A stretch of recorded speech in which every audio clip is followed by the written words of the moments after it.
ശബരിമല സ്വർണ്ണക്കൊള്ളയിൽ ഇന്ന് നിർണായകമാണ്.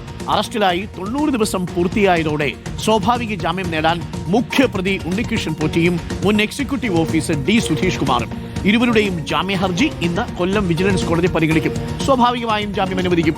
കട്ടളപ്പാളി കേസിൽ തന്ത്രി കണ്ഠര് രാജീവനും ഇന്ന് ജാമ്യാപേക്ഷ സമർപ്പിക്കും. പ്രതികൾ ഓരോരുത്തരായി പുറത്തിറങ്ങുമ്പോഴും കുറ്റപത്രം സമർപ്പിക്കാനാവാതെ പ്രതിരോധത്തിലായിരിക്കുകയാണ് SIT. അതേസമയം ജുഡീഷ്യൽ കസ്റ്റഡിയിലുള്ള തന്ത്രിയെ ഇന്ന് ആൻജിയോഗ്രാമിന് വിധേയനാക്കും. ഹരിമോഹനുണ്ട്. Very good morning Harimohan. TV പ്രസാദും ഒപ്പം ചേരുന്നു. Very good morning TV Prasad. ആദ്യം ഹരിമോഹനിലേക്ക്.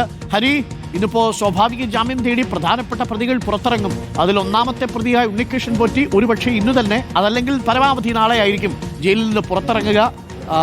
ജാമ്യം തടയാൻ പ്രോസിക്യൂഷന്റെ കയ്യിൽ ഒന്നുമില്ലല്ലോ, നിരായുധനായി നിൽക്കുകയല്ലേ പ്രോസിക്യൂഷൻ?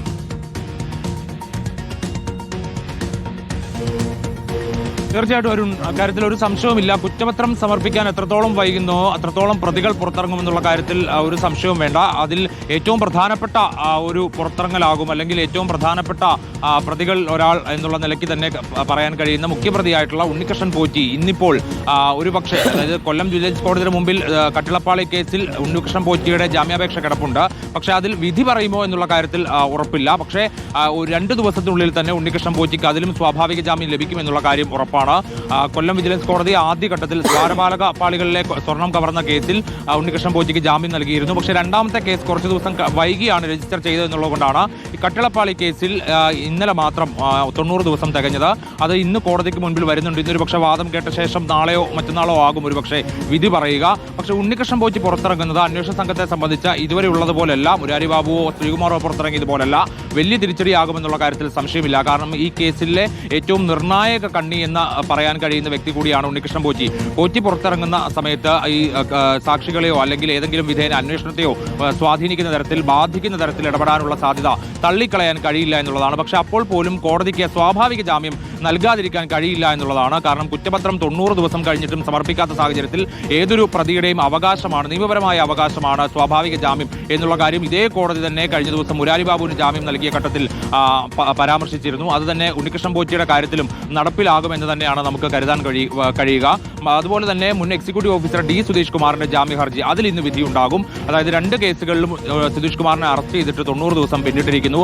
സുധീഷ് കുമാർ കൂടി പുറത്തിറങ്ങുമ്പോൾ ഈ കേസിൽ പുറത്തിറങ്ങുന്നവരുടെ എണ്ണം 3 ആകും. മുരാരി ബാബു, ശ്രീകുമാർ, സുധീഷ് കുമാർ. ശ്രീകുമാറിന്റേത് മാത്രമാണ് സാധാരണഗതിയിലുള്ള ഒരു ജാമ്യം. മറ്റു 2 പേർക്കും കുറ്റപത്രം സമർപ്പിക്കാത്തത് കൊണ്ടാണ് ജാമ്യം ലഭിച്ചത് എന്ന് പറയേണ്ടി വരും. കാരണം അന്വേഷണ സംഘത്തെ സംബന്ധിച്ച് ഇതുവരെ കുറ്റപത്രം സമർപ്പിക്കുന്നതിന്റെ പ്രാഥമിക നടപടിക്രമങ്ങൾ പോലും തുടങ്ങിയിട്ടില്ല. അതിനാദ്യം വേണ്ടത് പ്രോസിക്യൂഷൻ അനുമതിയാണ്. സർക്കാരിനെ പ്രോസിക്യൂഷൻ അനുമതി തേടിക്കൊണ്ട് സമീപിക്കേണ്ടതുണ്ട്. കാരണം അറസ്റ്റിലായിട്ടുള്ള 9 പ്രതികളും ഈ ദേവസ്വം ബോർഡ് ഉദ്യോഗസ്ഥരായിരുന്നു. അവർക്കെതിരെ അഴിമതി നിരോധന നിയമപ്രകാരമുള്ള വകുപ്പുകളാണ് ചുമത്തിയിരിക്കുന്നത്. അതുകൊണ്ട് ഈ സാങ്കേതിക നടപടിക്രമം എന്നോണമാണ് ഈ പ്രോസിക്യൂഷൻ അനുമതി തേടേണ്ടത്. പക്ഷേ അതിനുള്ള ആദ്യഘട്ട നടപടി ആയിട്ട് ആ അനുമതി തേടൽ പോലും നടന്നിട്ടില്ല. അങ്ങനെ അനുമതി തേടിയാൽ പോലും സർക്കാർ അനുമതി നൽകണമെങ്കിൽ കുറച്ച് നാളുകൾ താമസം വൈകും. കാരണം വിജിലൻസ് മേധാവി അടക്കമുള്ള ഉന്നത ഉദ്യോഗസ്ഥരാണ് അക്കാര്യത്തിൽ അനുമതി നൽകേണ്ടതും. അപ്പോൾ അത്തരത്തിലുള്ള കാര്യങ്ങളിൽ പോലും ഇതുവരെ നടപടികൾ തുടങ്ങാത്ത ഞാൻ ഒന്ന് TV പ്രസാദിലേക്ക് കൂടി പോയി വരാം. TV Prasad, good morning. TV Prasad, SIT നിരായുധമായി നിൽക്കുകയാണ്. പ്രധാനപ്പെട്ട പ്രതികളെല്ലാം ഇപ്പോൾ ജയിലിൽ നിന്ന് പുറത്തേക്ക് ഇറങ്ങുന്ന ഒരു അവസ്ഥയുണ്ടാവുന്നു. അതിൽ ഇന്നത്തെ ദിവസം ഏറെ നിർണായകമാണ്. ഉണ്ണികൃഷ്ണൻ പോറ്റിക്ക് തന്നെ ഇന്ന് ജാമ്യം കിട്ടാനുള്ള സാധ്യതയുണ്ട്. സ്വാഭാവിക ജാമ്യം അത് സ്വാഭാവികമായും കിട്ടുമല്ലോ അല്ലേ TV പ്രസാദ്? അതോടുകൂടി SIT കൂടുതൽ പ്രതിരോധത്തിലാകും അല്ലേ? ഉറപ്പായും അരുൺ, കേരളം ഏറെ ചർച്ച ചെയ്ത, ഏറെ പ്രാധാന്യത്തോടെ ചർച്ച ചെയ്തുകൊണ്ടിരിക്കുന്ന, ഒരുപക്ഷെ കേരളത്തിന് പുറത്തു പോലും ചർച്ച ചെയ്യുന്ന ശബരിമലയിലെ സ്വർണ്ണക്കൊള്ള കേസിലെ പ്രത്യേക അന്വേഷണ സംഘത്തിൻ്റെ ഗുരുതരമായ വീഴ്ചയുടെ ഭാഗമായിട്ട് തന്നെയാണ് പ്രതികൾ ഒന്നൊന്നായി പുറത്തേക്ക് പോകുന്നത്. ഇതിലേറ്റവും പ്രധാനപ്പെട്ട സൂത്രധാരൻ ഒരാളായ മുരാരി ബാബു ആദ്യം ഇറങ്ങിപ്പോകുന്നത് നമ്മളെല്ലാവരും കണ്ടു. അതിന് പിന്നാലെ അത് 90 ദിവസം അല്ലെങ്കിൽ പോലും 43 ദിവസത്തിൽ സ്വാഭാവിക ജാമ്യം കിട്ടി ശ്രീകുമാർ ഇറങ്ങി. അതിനേക്കാളും വലിയ കാര്യം ഇപ്പോൾ സുധീഷ് കുമാർ ഇറങ്ങാൻ പോകുന്നു എന്നുള്ളതാണ്. അദ്ദേഹത്തിൻ്റെ ജാമ്യ ഹർജിയിൽ ഇന്ന് വിധിയാണ്. ഇന്ന് ആ ജാമ്യം കൊടുക്കാൻ തീരുമാനിക്കുകയാണെങ്കിൽ സ്വാഭാവികമായും ഇന്ന് വൈകിട്ടോടുകൂടി തന്നെ ഡി സുധീഷ് കുമാറും പുറത്തിറങ്ങും. അതിലേറ്റവും പ്രധാനപ്പെട്ട കാര്യം, ഇതിൻ്റെ എല്ലാം സൂത്രധാരനും 1-ാം പ്രതിയുമായ ഉണ്ണികൃഷ്ണൻ പോറ്റിയുടെ 90 ദിവസവും കഴിഞ്ഞ ദിവസം പൂർത്തിയായിരിക്കുന്നു. പ്രത്യേക അന്വേഷണ സംഘത്തിന് കുറ്റപത്രം കൊടുക്കാൻ കഴിഞ്ഞില്ല എന്നുള്ളതാണ്. ഇന്ന് സ്വാഭാവിക ജാമ്യത്തിന് കൊല്ലം വിജിലൻസ് കോടതിയെ സമീപിക്കുമ്പോൾ അരുൺ നേരത്തെ പറഞ്ഞു തന്നെയാണ് പോയിന്റ്. കുറ്റപത്രം 90 ദിവസമായിട്ടും കൊടുത്തില്ലെങ്കിൽ അതൊരു പ്രതിക്കുള്ള ആനുകൂല്യം കൂടിയാണ്. അവിടെ നിന്ന് പുറത്തിറങ്ങാനുള്ള അനുമതി എന്നുള്ളത് സ്വാഭാവിക ജാമ്യം കിട്ടും. അരുൺ, ഇതിന്റെ പ്രശ്നം പോറ്റി കൂടി പുറത്തിറങ്ങിക്കഴിഞ്ഞാൽ ശബരിമല സ്വർണ്ണക്കൊള്ളയുമായി ബന്ധപ്പെട്ട് ഇനി എന്തൊക്കെയാണോ പുറത്ത് ശേഖരിക്കാനുള്ള തെളിവുകൾ, ആ തെളിവുകൾ ഒന്നൊന്നായി നഷ്ടപ്പെട്ടു തുടങ്ങും എന്നുള്ളതാണ്. കാരണം കസ്റ്റഡിയിലില്ലാത്ത പ്രതികളെ വെച്ചുകൊണ്ട് ഒരു കേസന്വേഷണം മുന്നോട്ട് കൊണ്ടുപോവുക അത് ഏതൊരു അന്വേഷണ സംഘത്തിനും വലിയ വെല്ലുവിളിയാണ് എന്നുള്ളതാണ് നാട്ടുകാർക്ക് ആകെ ആശങ്കയുണ്ടാക്കുന്ന നിലയിലാണിപ്പോൾ പ്രത്യേക അന്വേഷണ സംഘത്തിന്റെ പ്രവർത്തനം. പ്രാഥമികമായ കടമയാണ് പ്രതികളെ അറസ്റ്റ് ചെയ്യുക, തെളിവുകൾ ശേഖരിക്കുക, കുറ്റപത്രം സമർപ്പിക്കുക എന്നുള്ളത്. പക്ഷേ കുറ്റപത്രം സമർപ്പിക്കാൻ പ്രത്യേക അന്വേഷണ സംഘത്തിന് കഴിയുന്നില്ല എന്നുള്ളത് പ്രതികൾക്ക് ഗുണമാകുന്നു. അവർ പുറത്തേക്കിറങ്ങുന്നു.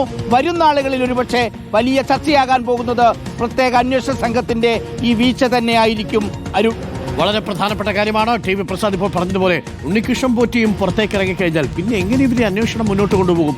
പ്രിയപ്പെട്ട പ്രേക്ഷകരെ, ഇനി കൂടുതൽ മുകളിലേക്കുള്ള അന്വേഷണം ഉണ്ടാകുമോ എന്നുള്ള കാര്യം നമുക്ക് സംശയമാണ്. കാര്യം ഉണ്ണികൃഷ്ണൻ പോറ്റി തന്നെ പുറത്തിറങ്ങുന്ന പ്രതിയെ വെച്ചുകൊണ്ട് ഇനി അന്വേഷണം നടത്തുക ഏറെക്കുറെ അസാധ്യമാണ്. തീർച്ചയായിട്ടും അതിനകത്ത് ജാമ്യ വ്യവസ്ഥകളൊക്കെ ഉണ്ടാവും. എന്നാലും സ്വാഭാവിക ജാമ്യം കിട്ടിയാണ് ഇവർ പുറത്തിറങ്ങുന്നത്. കുറ്റപത്രം കൊടുക്കാനാവാതെ സൈറ്റ് ഉഴലുകയാണ്. എവിടെയാണ് തുണ്ടിമുതൽ എന്നുള്ള വളരെ പ്രധാനപ്പെട്ട ചോദ്യമുണ്ട്.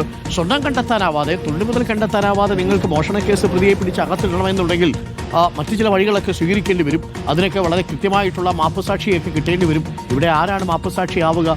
അപ്രൂവർ ആവുന്നവർ ഗൂഢാലോചനയിൽ പങ്കാളികളായവരാവാൻ പറ്റില്ലല്ലോ. ഒരുപാട് പ്രശ്നങ്ങളുണ്ട്. അപ്പോൾ ഒരുപക്ഷേ ഈ തെരഞ്ഞെടുപ്പ് കഴിയുന്നതോടുകൂടി സ്വർണ്ണക്കൊള്ളയും ആവിയായി പോകാനുള്ള ഒരു സാഹചര്യമുണ്ടോ എന്ന് സംശയിച്ചാൽ തെറ്റു പറയാൻ പറ്റില്ല.